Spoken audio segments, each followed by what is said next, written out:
여러분, 이 세상에는요, 수많은 종교가 있습니다. 근데 명품에 해당하는 진짜 종교는요, 하나밖에 없어요. 우리 기독교밖에 없습니다. 여러분, 거짓 선생들이요, 아무리 화려하고 막 감정에 호소하고 잠시 우리의 눈을 속일 수 있지만 오래가지 못하는 것이 우리 기독교 역사 속에서 드러난 그 모습 아닙니까? 잠시는 신비한 능력을 갖고 있는 것 같지만 결국 보면 열매가 없어요. 여러분, 성경 속에도요, 보면 짝퉁이 참 많았습니다. 여러분, 구약시대에는 거짓 선지자들이 얼마나 많았습니까? 또 신약시대와 오늘날에는 거짓 선생들이 있습니다. 그래서 베드로 사도는 자신의 죽음이 가까웠음을 보면서 이 성도들에게, 또 여러분과 저에게 거짓 선생을 주의하라 라고 말씀하고 있어요. 이 베드로 사도가 베드로후서 1장에서 이 자신이 가르치고 있는 이 복음은 꾸며낸 이야기가 아니라 자신이 직접 체험한 이야기라고 하고 있습니다. 또한 그 확실한 예언의 말씀인 성경에 기록된 말씀이라고 분명히 또한 선포했습니다. 여러분, 이어서 베드로후서 2장에 보시면 거짓 선생들을 주의하라 라고 말씀하고 있어요. 여러분, 1절 말씀 보십시오. 그러나 백성 가운데 또한 거짓 선지자들이 일어났었나니 이와 같이 너희 중에도 거짓 선생들이 있으리라. 구약의 이스라엘 백성들 가운데 거짓 선지자들이 있었던 것처럼 신약의 초대교회 그리고 오늘날의 교회 가운데서도 거짓 선생들이 반드시 있을 것이니 주의하라 라고 하는 거예요. 근데 우리가 놓치지 말아야 될 중요한 사실이 있습니다. 1절 말씀 속에서 중요한 한 가지 단어가 있습니다. 너희 중에도 라고 하는 거예요. 너희 중에도. 거짓 선생들은요, 교회 밖에 있는 이단만을 해당하는 것이 아니라고 하는 거예요. 교회 안에도 있을 수 있다라고 하는 것입니다. 오늘날 교회 중에서 교회답지 않은 이유가 뭡니까? 그런 교회들이 있잖아요. 왜요? 예수님의 말씀을 왜곡시키고 자기 마음대로 해석하고 자기 마음대로 가르치고 그것이 진리인 것처럼 포장을 해서 전달하기 때문이라고 하는 거예요.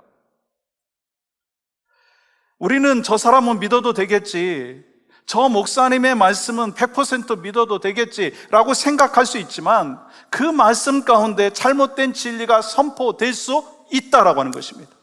그리고 우리가 요즘에 아주 쉽게 노출되어 있는 유튜브 영상을 통해서 정말 이단의 교리가, 잘못된 하나님의 왜곡된 말씀이 전달되어질 수 있다라고 하는 거예요. 여러분, 그렇기 때문에 여러분, 우리는요, 오늘 말씀에 귀를 기울임으로 우리의 문제를 되돌아보고 이 잘못된 것이 무엇인가라고 하는 것을 생각하고 고쳐나가기를 원합니다.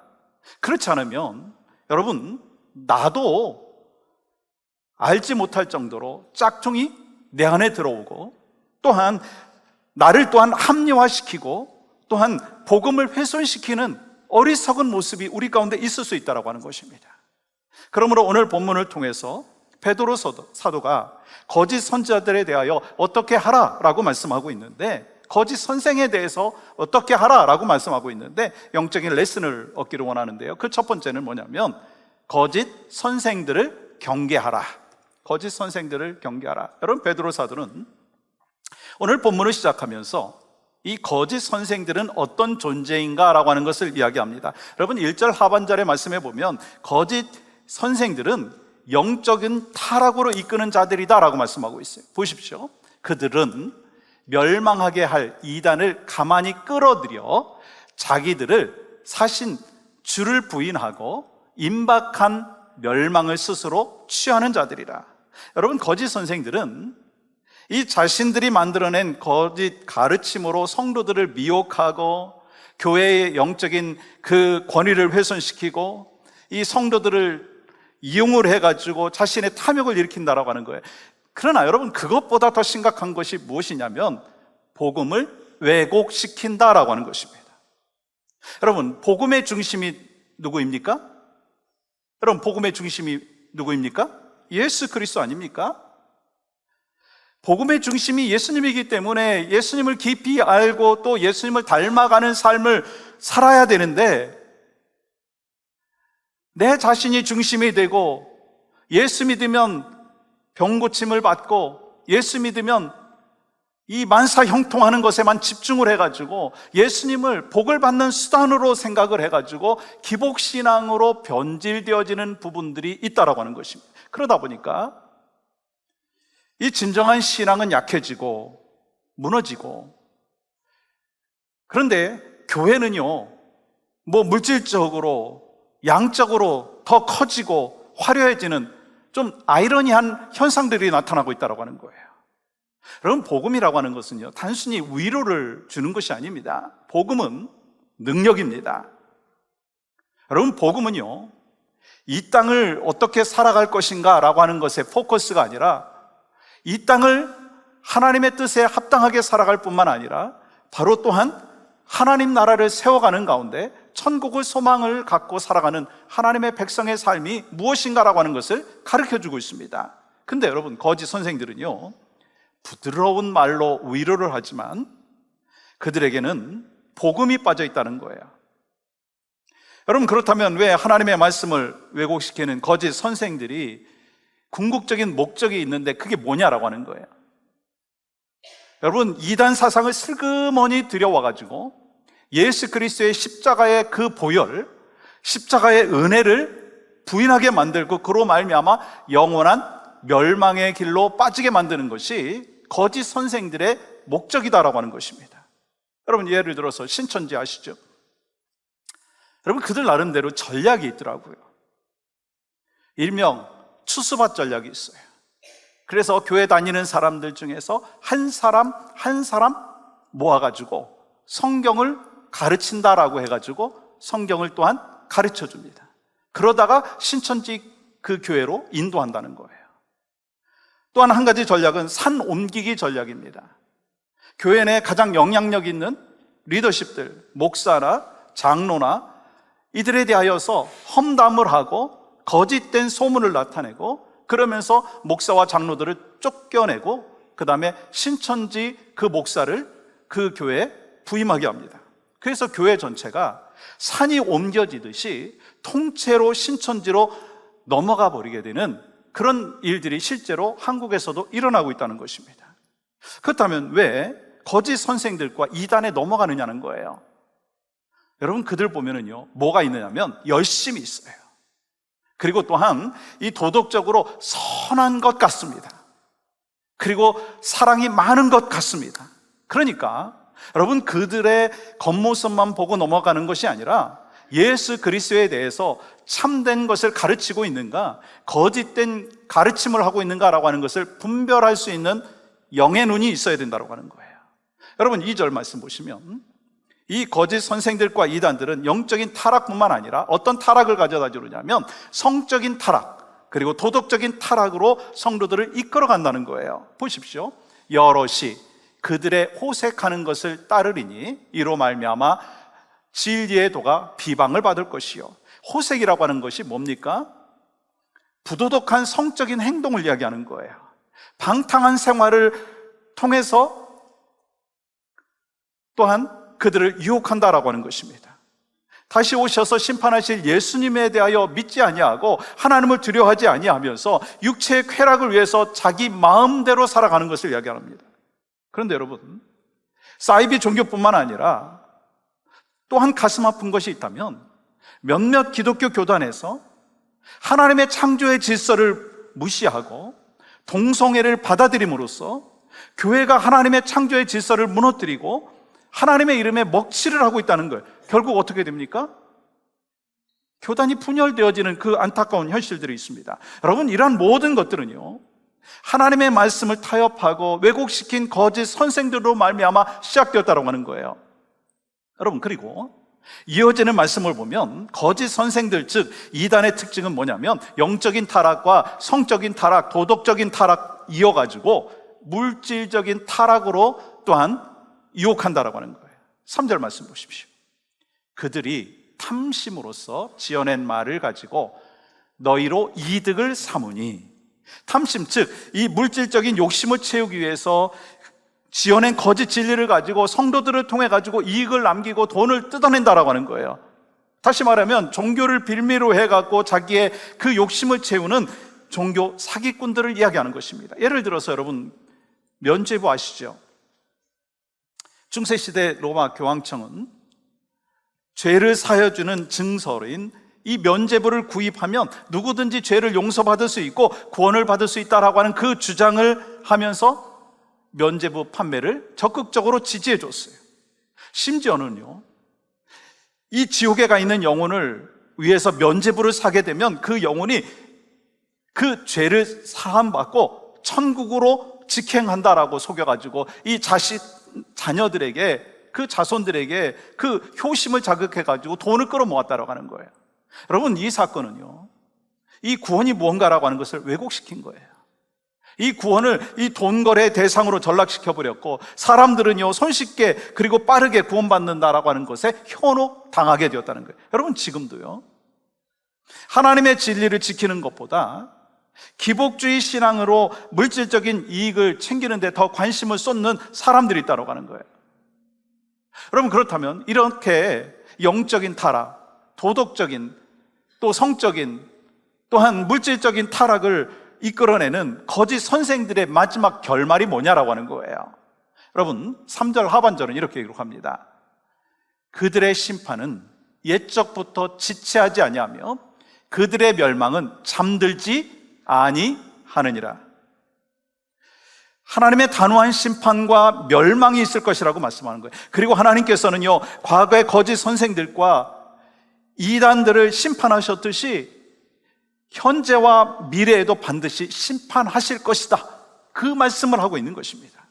근데요, 이 거짓 선생들이나 이단들에 빠지는 사람들을 보면은요, 이 두 가지의 특징이 있는 거 아십니까? 이단에 빠지고 거짓 선생들에게 빠지는 사람들의 두 가지 특징이 있는데, 한 가지 특징은 뭐냐면 말씀 결핍증이에요. 또 한 가지는 사랑 결핍증이에요. 그래서 하나님의 말씀의 기초가 든든히 세워지지 아니한 사람들, 그리고 또한 사랑에 막 굶주려 있는 그 사람들은 이단의 말에, 거짓 선생의 말에 막 솔깃하고, 그리고 또 친절하게 다가오면은요, 쏙 넘어간다라고 하는 거예요. 그러니까 여러분, 우리 교회의 거짓 교사들이 또 틈타지 못하도록 하기 위해서, 여러분, 그렇다면 우리는 어떻게 해야 되느냐는 거예요. 하나님의 말씀 위에 굳건하게 서야 될 줄 믿습니다. 그리고 하나님이 우리를 사랑하시듯이 우리가 하나님을 사랑하고 또 성도들 안에서 서로 사랑으로 뭉치는 아름다운 교회가 되어야 될 줄 믿습니다. 그래서 우리 교회가 영적인 타락에서, 또한 도덕적인 타락에서, 성적인 타락에서, 물질적인 타락에서 정말 엄습도 못하도록 우리가 지켜야 될 것이고, 그뿐만 아니라 우리 교회가 건강하고 또한 사랑이 넘치는 교회로 쓰임 받음으로 인하여 하나님 앞에 영광이요, 또 거짓 선생들이 우리 교회를 틈타지 못할 수 있도록 우리가 교회를 지켜 나가야 될 줄 믿습니다. 또 두 번째는요, 거짓 선생을 따르지 말라. 거짓 선생들을 따르지 말라. 이 베드로 사도는 이 베드로 후서를 통해 가지고 이 거짓 선생들을 고발하면서 그들에게 속지 말라고 권고하고 있지만, 여러분 누가 진짜 선생이고 누가 가짜 선생인지 구별하기가 어렵지 않습니까? 왜냐하면 가짜가 더 능력 있어 보이고 뭔가 또 줄 수 있는 것 같기 때문인 것입니다. 그러나 예수님 다시 오실 때 거짓 그 선생들도 심판을 받을 뿐만 아니라 거짓 선생에게 속아 넘어간 자도 거짓 선생과 함께 심판을 받게 된다고 하는 거예요. 그러므로 여러분, 거짓 선생을 경계하면서 영적인 분별력을 갖고 신앙생활을 해야 된다는 거예요. 뭐 누가 이렇게 좋은 성경 공부 있다고 해가지고 쏙 빠져가지고 그곳에 가서 성경 공부하고, 분별력 없이 어느 모임에 가가지고 또 뭐 사랑한다고 뭐 친절하게 대한다고 거기에 또 쏙 빠져버리고 그러는 것이 아니라, 외부에서 성경 공부를 하게 된다면 반드시 목회자한테 리포트를 하시고 점검하시고 가셔야 돼요. 아니, 우리 교회 성경 공부가 참 많습니다. 우리 교회 안에 영적인 리더들이 많습니다. 그래서 교회 안에서 신앙생활을 하고 또한 흩어져서 복음을 전하는 하나님의 사람이 되어야 된다는 거예요. 여러분, 베드로 사도는 오늘 본문에서 이 하나님을 대적하고 타락에 빠진 사람들에 대해서 이 세 가지의 예를 들고 있습니다. 그러면서 이 과거에 심판하신 하나님께서 거짓 선생들과 이단들을 심판하시지 않겠느냐라고 말씀하고 있어요. 그래서 4절의 말씀을 보면 영적인 타락으로 범죄한 천사들의 심판에 대해서 말씀을 하는데, 보십시오. 하나님이 범죄한 천사들을 용서하지 아니하시고 지옥에 던져 어두운 구덩이에 두어 심판 때까지 지키게 하셨으며, 하나님께서는 천사장 루시퍼와 함께 하나님을 대적했던 범죄한 천사들을 용서하지 아니하시고 지옥의 어두운 구덩이에 던져버리셨다는 거예요. 여러분, 이것이 바로 영적인 타락의 상징인 하나님의 대적한 그 악한 천사들에 대한 하나님의 단호한 뭐예요? 심판인 것입니다. 또한 여러분, 두 번째는요, 하나님의 심판은요, 물질적인 타락을 상징하는 노아시대 심판을 또한 이야기를 하고 있습니다. 5절 말씀 보세요. 같이 한번 읽어볼까요? 시작. 옛 세상을 용서하지 아니하시고 오직 의를 전파하는 노아와 그 7 식구를 보존하시고 경건하지 아니한 자들의 세상에 홍수를 내리셨으며, 여러분, 그렇다면 이 노아 시대 사람들이 이 홍수가 올 때까지, 홍수가 내릴 때까지 뭐 했느냐라고 하는 거예요. 여러분, 마태복음에 보면 이 먹고 마시고 장가들고 시집가고 밭갈고 맷돌 돌리고 그러면서 멸망을 당했다라고 말씀하고 있어요. 여러분, 노아를 통해서 심판의 경고의 메시지를 했고 의의를 전파했지만 그들은요, 거기에 대해서 관심이 없었다는 거예요. 영적인 일에 관심이 없었다라고 하는 거예요. 그냥 일상만을 살아갔다라고 하는 것입니다. 하나님에 대한 두려운 마음이 전혀 없이 그냥 하나님께서 말씀하시는 그 워닝의 메시지를 새겨듣지 못하고 그냥 일상만을 살아갔다는 거예요. 여러분, 결국 그래서 어떻게 되었습니까? 하나님께서 그들을 큰 홍수로 쓸어버리신 거예요. 또한 6절 보시면 그 성적 타락을 상징하는 소돔과 고모라에 대한 심판이 기록되어 있습니다. 이렇게 기록합니다. 소돔과 고모라 성을 멸망하기로 정하여 재가 되게 하사 후세 경건하지 아니할 자들에게 본을 삼으셨으니, 여러분, 남자와 남자가 동침을 하고 여자와 여자가 동침을 하는 동성의 죄에 빠짐으로 말미암아 어떻게 되었어요? 하나님께서 그들에게 유황불을 내리셔서 하루아침에 잿더미가 되게 만드셨다는 거예요. 여러분, 이와 같이 하나님께서는요, 영적으로 타락하고 성적으로 타락하고 도덕적으로 타락하고 물질적인 타락에 빠진 자들에 대하여 단호하고 철저한 형벌을 내리셨다라고 하는 것을 기억하라고 하는 거예요. 여러분, 그 이유가 6절 후반부에 나와 있습니다. 왜 이러한 그 타락의 그 히스토리들을 성경에 기록했는가? 그 이유가 있습니다. 보십시오. 후세에 경건하지 아니할 자들에게 본을 삼으셨으며, 무슨 말씀이에요? 그들의 심판은요, 그들의 죄에 대한 심판으로 끝나는 게 아니라는 거예요.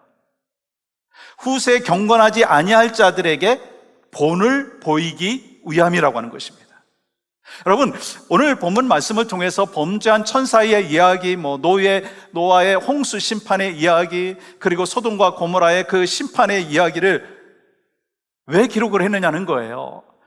이 말씀은 그냥 옛날 옛적에 일어난 그 사건만으로 끝나는 것이 아니라 중요한 것이 있습니다. 그것이 바로 지금 이 시대, 아니 앞으로 올 시대 속에서 영적으로 타락하고 도덕적으로 타락하고 물질적으로 타락한 사람들에게 해당되는 이야기다라고 하는 것을 말씀하고 있는 것입니다. 하나님께서 경고의 메시지를 하고 있다라고 하는 것입니다. 여러분, 10절 전반절 이렇게 기록합니다.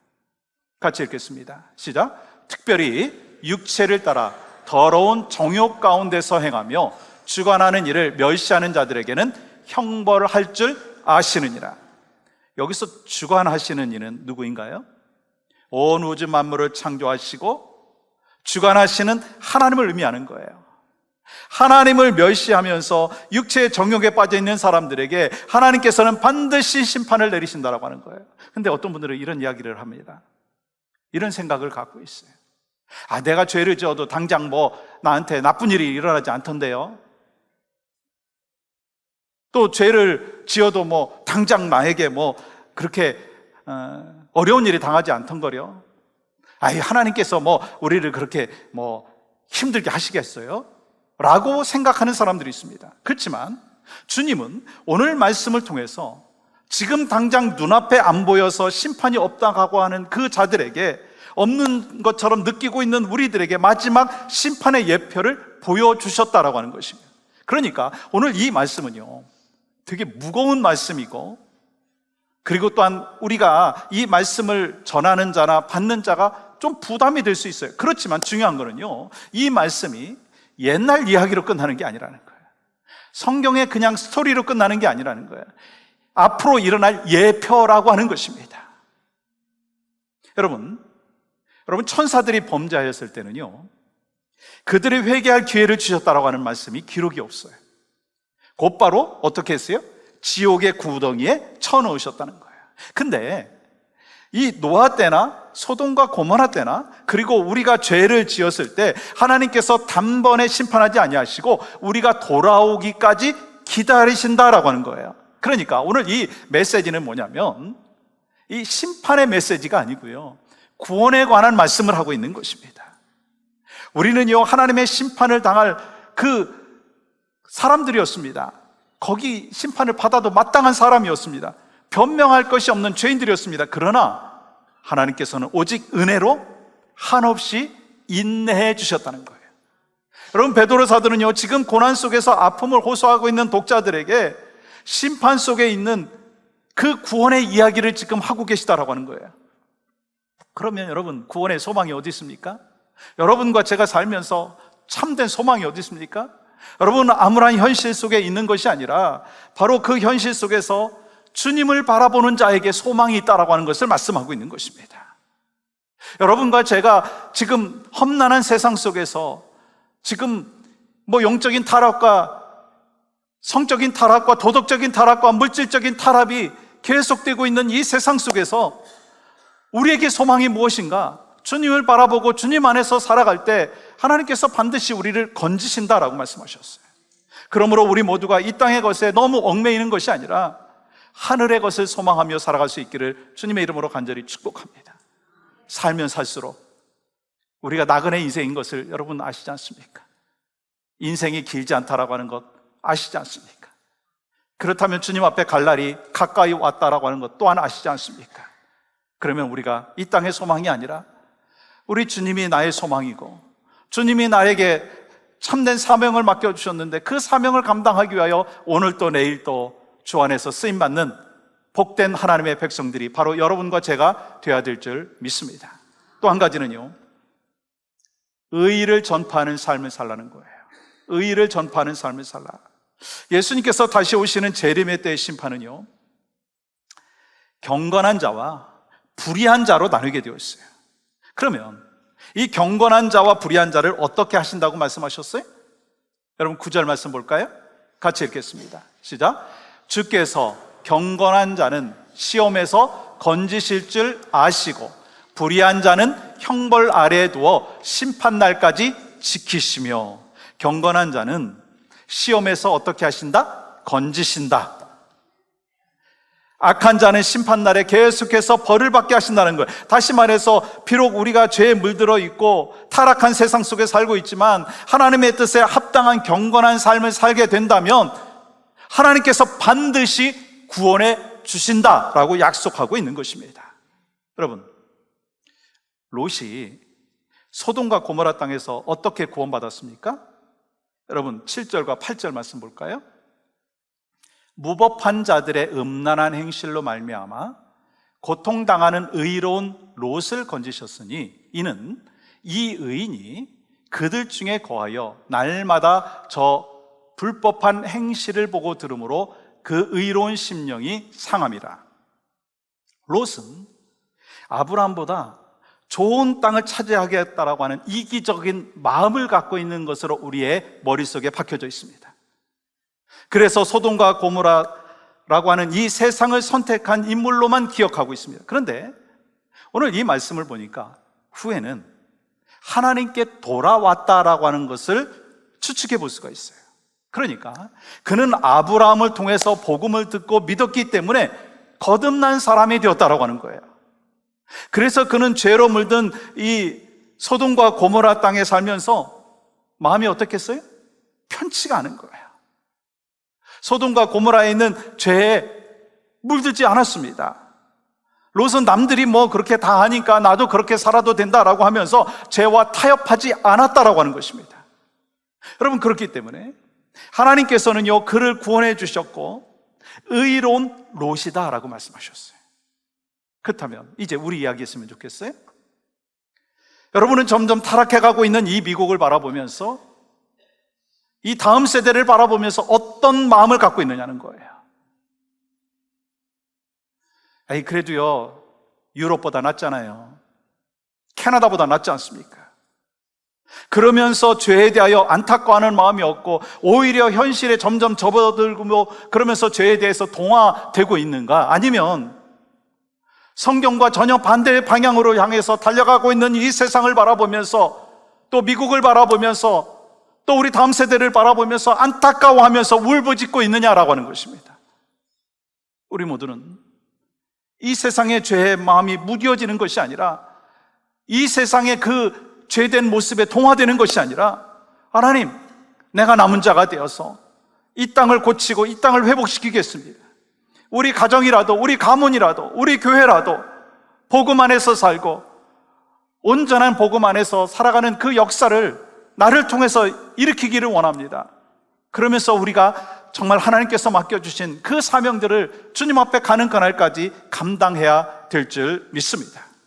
여러분, 또한 노아는요, 자신과 자신의 가족들이 구원받는 사실에 대하여 그것만을 만족하지 않았다는 거예요. 이 노아가 하나님께서 맡겨주신 이 방주를 만드는 120년 동안 사명을 감당하는 게 얼마나 바빴겠어요? 그런데 앞으로 다가올 물심판에 대비하여 하나님의 구원의 길이 열려있다라고 하는 것을 끊임없이 선포했다는 거예요. 여러분, 그러면 여러분과 저의 이야기를 좀 하면 좋겠어요. 여러분과 저는 이 노아처럼 하나님의 의를 전파하는 삶을 살고 있느냐라고 하는 것입니다.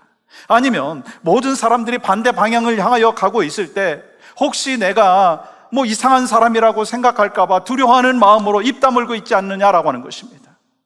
소망하는 마음이 있습니다. 저나 여러분이나 우리 모두가 노아와 같이 담대한 신앙을 갖고 사람을 두려워하는 것이 아니라 하나님을 두려워하고 그리고 진리와 복음을 선포할 수 있는 하나님의 백성이 되어야 될 줄 믿습니다. 오늘날 우리는 말세 시대를 살아가고 있어요. 오늘날도 여전히 거짓 선생들이 자신의 탐욕을 채워줄 대상들을 찾고 있습니다. 여러분, 노아 시대처럼 이 세상은 죄악으로 점점 막 타락해가고 있고 하나님의 심판의 때는 점점 가까이 오고 있어요. 소돔과 고모라 시대처럼 어린아이로부터 어른에 이르기까지 성적인 타락이 점점 심해져 가고 있어요. 이러한 시대에 우리는 어떻게 살아야 되겠어요? 목사인 저는 어떻게 해야 되겠고, 성도인 여러분은 어떻게 살아야 되겠습니까? 예수님께서 십자가 죽음 앞에서 겟세마네 동산에 올라가서 밤새도록 깨어 기도하셨던 것처럼 여러분과 저도 깨어서 정신 차려서 기도해야 된다는 거예요. 또한 세속적인 그 가치관에 동화되어서 죄에 대하여 무뎌지는 것이 아니라 롯이 소돔 땅의 죄악을 바라보면서 상한 마음으로 괴로워했던 것처럼 여러분, 우리도 죄악을 바라보면서 괴로워하고 안타까운 마음이 있을 뿐만 아니라 이를 위해서 우리가 기도해야 된다는 거예요. 또한 사람들이 두려워서 입 다물고 있는 것이 아니라 노아처럼 담대하게 하나님의 의의 복음, 진리의 복음을 선포하는 하나님의 백성이 바로 여러분과 제가 되어야 될 줄 믿습니다. 그래서